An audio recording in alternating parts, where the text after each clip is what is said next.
Bonjour messieurs, dames.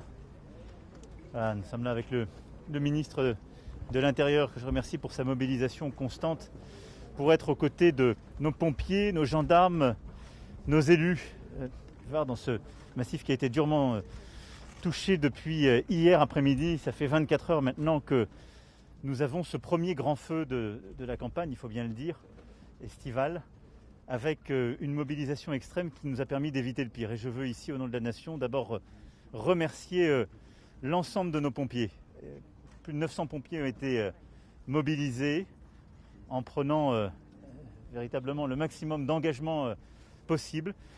Tous les moyens disponibles de notre sécurité civile ont été mobilisés. Je veux remercier l'ensemble des personnels, tous nos sapeurs-pompiers, la mise à disposition à la fois des matériels et des équipes aussi sur le plan de la zone et même au-delà, qui a permis de résister. Malheureusement, 3500 hectares ont brûlé, ce qui est évidemment un chiffre absolument terrible en termes de biodiversité et en termes de patrimoine naturel. Et je veux ici dire combien, grâce à cette mobilisation, le pire a été évité, puisque d'abord les vies ont été protégées et nous ne déplorons pas aujourd'hui de victimes de cet incendie, et que malgré 3 blessés, auxquels je pense aujourd'hui et je veux apporter tout notre soutien, nos sapeurs-pompiers sont aussi continuent à être au combat, mais ont pu stabiliser la situation.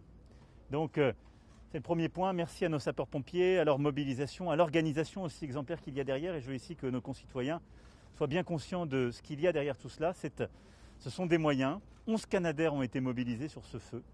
Ce qui est aussi derrière de l'expertise technique, de la possibilité de mobiliser tous nos matériels que, durant les semaines précédentes, nous avions parfois mis à disposition de nos voisins en Méditerranée, côté européen ou côté africain. Ensuite, je veux remercier nos gendarmes. Plusieurs centaines ont aussi été mobilisés pour venir au contact des populations, pour sécuriser les accès, fermer les routes. Et sous l'autorité du préfet et du colonel, là aussi, c'est une mobilisation exemplaire de nos gendarmes dans le département qui a permis d'éviter le pire et de mettre sous protection des populations. Et puis remercier nos élus. Je suis ici avec le président du conseil régional, le président de l'association des maires et beaucoup d'élus, députés, sénateurs et maires sont à nos côtés parce que les maires ont joué un rôle essentiel et je veux les en remercier. Certains d'ailleurs étant courageux physiquement et prenant certains risques pour évacuer, mais les maires, en activant les plans qui sont prévus, en mobilisant les centres communaux justement pour les feux de forêt, ont pu pleinement contribuer à cet effort, éviter le pire, permettre l'évacuation de plusieurs milliers de nos compatriotes qui étaient dans des zones à risque, en particulier dans des campings, et les mettre en sécurité. Je veux aussi remercier les maires qui ont apporté leur solidarité en accueillant nos compatriotes ou les touristes parfois étrangers qui étaient sur cette zone pour les protéger. Voilà, ce résultat qui est le nôtre au moment où je vous parle est un résultat provisoire parce que la bataille continue. Le feu n'est pas encore fixé, stabilisé comme les images le montrent. Le pire à ce stade a été évité. Les prochaines heures sont absolument décisives et nous continuons d'être vigilants dans les départements où il convient de l'être, en particulier dans l'Aude ou les Bouches-du-Rhône où les prévisions restent préoccupantes. Et donc j'en appelle aussi à la mobilisation de tous nos compatriotes. Nous devons tous être vigilants, éviter la moindre négligence qui pourrait conduire à un feu de forêt. Et je voulais aussi que chacun touche du doigt le fait que c'est grâce à cette mobilisation collective que nous avons pu obtenir ces résultats et éviter le pire. Merci à vous. Merci à vous, merci à nos pompiers, nos gendarmes, nos élus et l'ensemble des volontaires. Je remercie aussi l'ONF, le Conservatoire du Littoral et l'ensemble des personnels qui ont été mobilisés du département comme de la région. Monsieur le Président, est-ce que ce type d'événement, vous redoutez que ça se reproduise avec encore plus de force dans les prochaines années? Écoutez, je pense que d'abord on doit tous être très modestes face à ces événements. Comme je le disais, nous avons été beaucoup plus épargnés que certains de nos voisins. Vous l'avez vu durant la saison estivale, on a des pays comme la Grèce qui ont été très très lourdement frappés. La plupart des pays méditerranéens ont été beaucoup plus que nous. La Turquie a été très frappée aussi, l'Algérie, en ce moment même le Maroc ou Israël. Et je regrette d'ailleurs qu'en raison de la situation qui est la nôtre, nous ne puissions pas avoir la même solidarité à leur égard que celle qu'on a pu avoir il y a quelques semaines.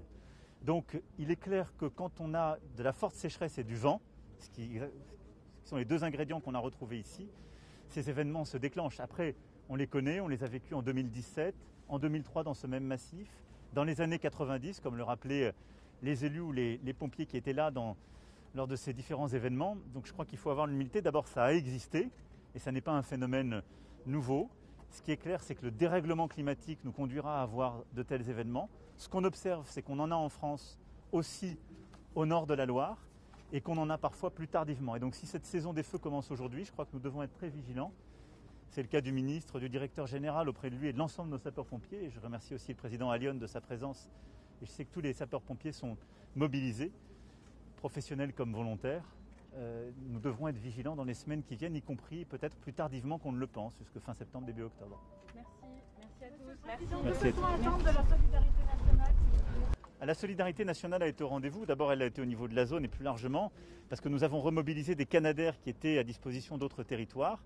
On a aussi mobilisé des sapeurs-pompiers qui n'étaient pas affectés initialement sur le département.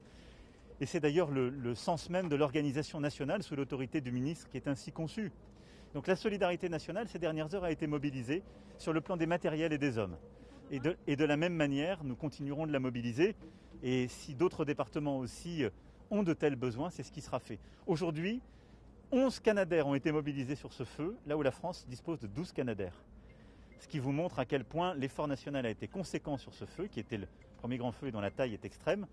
Ce qui montre aussi que grâce au travail de l'ensemble des équipes, nous pouvons disposer de l'intégralité de nos ressources, ce qui est aussi un défi sur le plan opérationnel. Merci à tous. Merci à tous. Beaucoup.